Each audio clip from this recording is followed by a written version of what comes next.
Welcome to the Mustang Champions Insights Podcast, connecting audiences with those who work with, train, and compete with American Mustangs. Join us as we talk to fellow Mustang champions about their perspectives and experiences in working with Mustangs as companions and champions. Here's your host, Matt Manroe.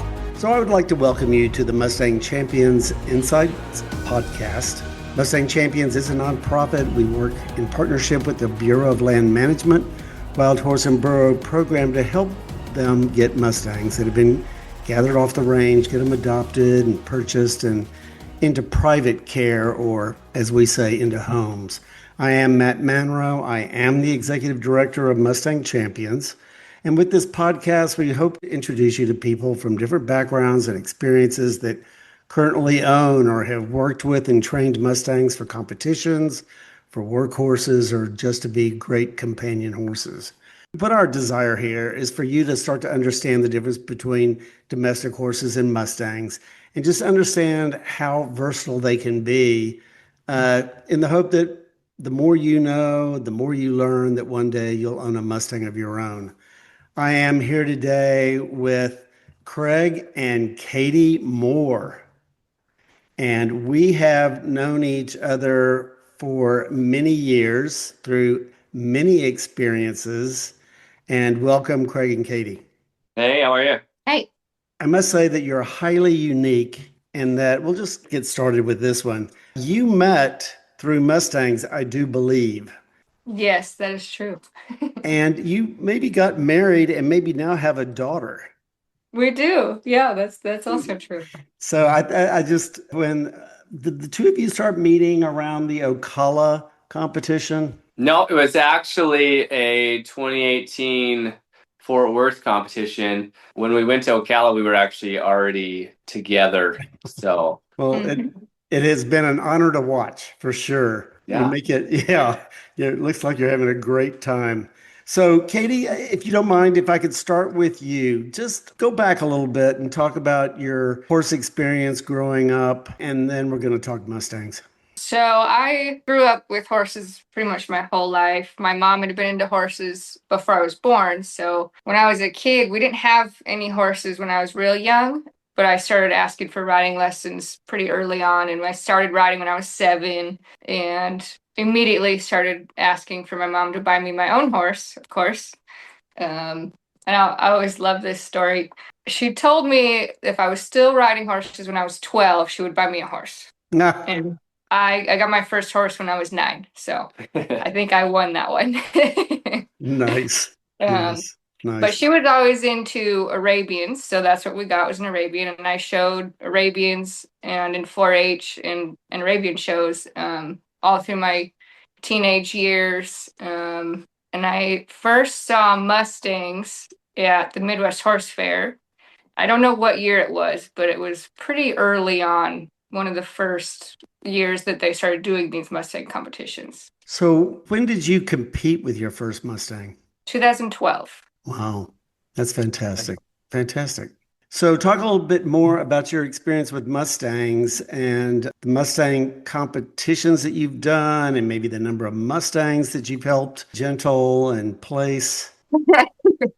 I knew you were going to ask me number of questions. That's a lot. Well, just guess. A nice guess is good. Yeah. But I know a lot. Yeah, so I did my first makeover in 2012. And since then, I've done, I would guess around 15. Wow.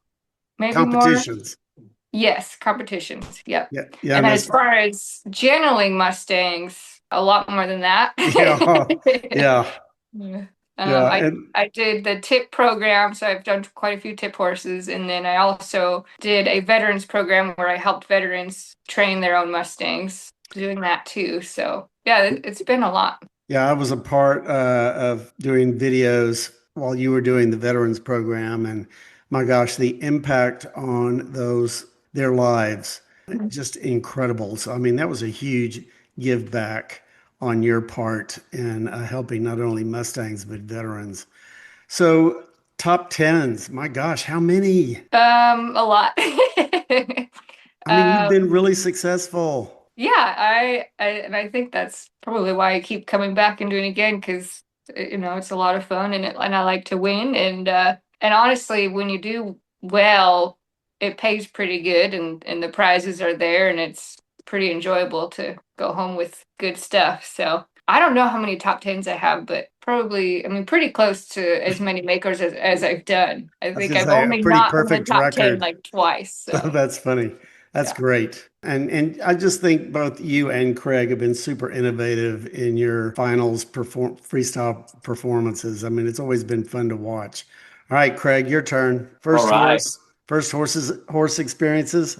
So I actually grew up on a beauty shop. So when I got a first horse, I was like 13 and he was 23, and my mom traded the lady for like doing her nails for the horse. And I was pretty heavy into roping, so I kind of got my start doing rodeo and roping, and I just loved it. I like to do things. I like to build my skills. So I would just rope the dummy 3-4 hours a day, and then of course, the 23-year-old horse led to the 17-year-old horse to the 10-year-old horse. So you kind of, as you get better, you get a younger horse that you can rope on that goes a little faster and might buck you off. And he did. The 10-year-old did. But I ended up, let's see, after I did high school rodeo and college rodeo, and then I ended up working for a horse trainer. And I actually got out of horses for a while. I thought I was going to be a golfer. And same deal. I worked at it 4 to 6 hours every day. But the horse thing, when you get it, it's hard to get away from. So I just loved it.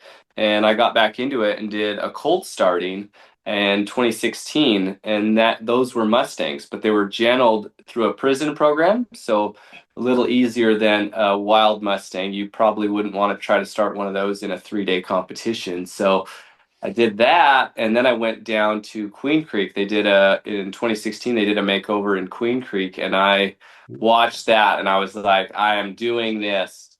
In 2017, they didn't come to Arizona. In 2018, the closest was Fort Worth, and I'm like, that's it, I'm going. And so that's where I got my start with the Mustangs, and where I, found my wife on the internet, and I added her as a friend, and then she wanted to know why I didn't message her, so she messaged me first. So, is that what happened? No. Oh, what happened? I added you as a friend. Oh, that's what it was. Okay. You messaged me. She added me, and I messaged her. That's what it was. Yeah.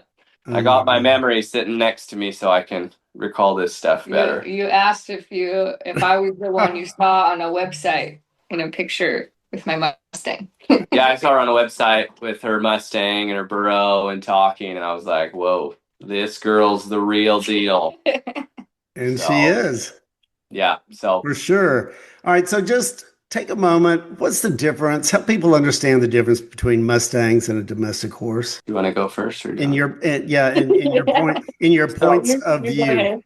So for me, I'll go first. For me, if you ask me how many Mustangs I personally gentled, it's probably around 50 or 60. And it's hard for me to gentle one because it's an emotional process, because you're breaking down their barrier. They think you're going to eat them. And it's hard for me emotionally to do a lot of them. And then the expectation, if I'm doing it for someone else, they want a little too much out of the horse too fast. And so what I find with the Mustangs is there's a deeper connection and relationship built normally. Obviously, you can build that with any horse. But I think for most people that have worked with and gentled Mustangs, they just feel it deeper in their chest, a different kind of connection. And they're pretty versatile, but they're not generally going to be the most athletic. Could you barrel race them? Yes, you're not going to probably win. Could you do reining? Yes, you're probably not going to win. But they are pretty good at certain things, like, say, the endurance stuff and stuff like that. But they also, I think the big thing with them, they make a really good laid back horse, kind of like a good family dog might be a mutt, and that's a lot of times what they are. They make a nice horse, and that's what most people need. They don't need to go win a competition.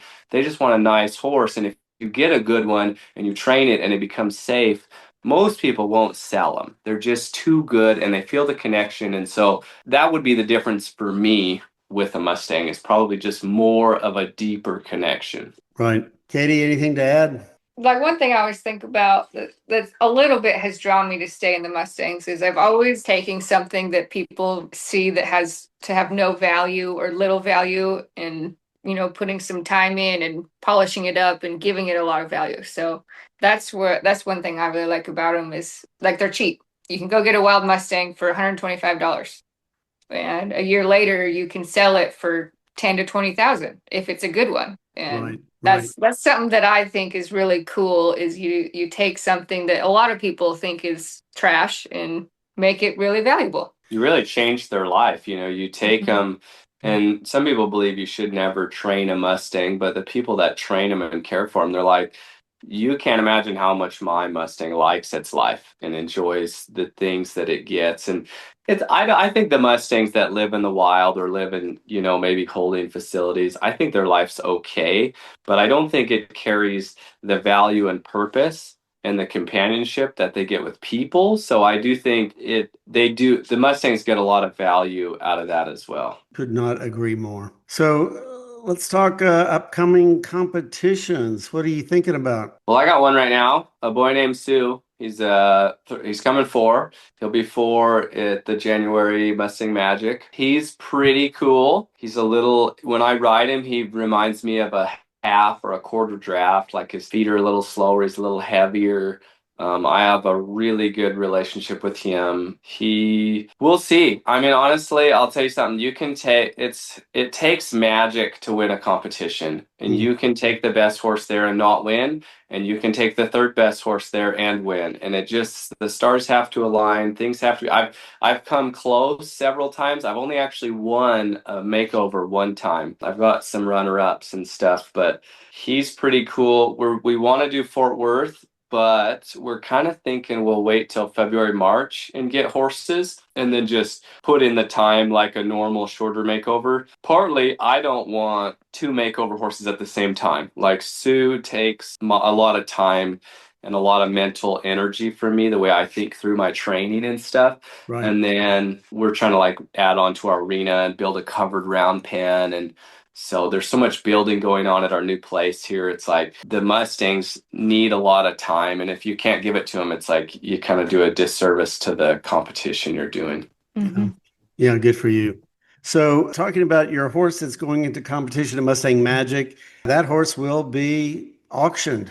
It is an opportunity for someone to own a Mustang, and that is true I think we have 35 competitors at Mustang Magic this year in the adult division, and all those horses will be auctioned off. So if you are at all interested in owning a Mustang, it's an opportunity to get a Mustang that's already been gentled. It's been trained to a competition level. I'm not saying that it's going to be a made Mustang yet, but it has at least gone through a lot of training with top trainers that are competing. And it really is kind of a unique opportunity to have a Mustang. So that's January 22, 24. Our finals event is January 24th. It does require a ticket. So go buy your ticket so that you can then bid on a Mustang, bid on Craig's Mustang. That's right. Another cool thing, I bought him sale authority. So if you want to buy him from Canada and ship him up there or Germany or wherever you are, he's ready to go. He's sale authority, so he can go anywhere in the world. So sale authority means that it's immediate title, correct? Yeah, so they do it as bill of sale. They won't give you a title, but bill of sale just means you can resell them, you can take them to other countries, but the government's no longer involved in that horse. So you own him. He's yours if you buy him there, and that's a cool bonus because normally once you get him there, you have to wait a year to get the title and own him. But he is, and he'll only be 4. He's a Pinto. He's beautiful. He's got 4 white socks. Yeah, he's a lover, and he lays down. He's doing lead changes. He lopes off. Like people could always go follow our page, kind of keep up with him. He's doing really good though. Well, I mean, thank you, Katie and Craig. I mean, it's people like you that are passionate about Mustangs. You own Mustangs. You compete with Mustangs. And I certainly hope your daughter loves Mustangs. Mm-hmm. Oh, yeah. She's got one of her own that's ready for her as soon as she's ready. Sherry rides it. Mm-hmm. In my point of view, you are true Mustang champions. So Thank you for joining me here today. And let's keep this thing going. You bet. Absolutely. Thanks for having us. Yeah, thank you. We like what you guys are doing. We appreciate the competitions. I think it does a lot for the Mustangs, the people, showing people what they can do. And you actually, a lot of people might not know this, but it actually is one of the greatest stepping stones for a young trainer.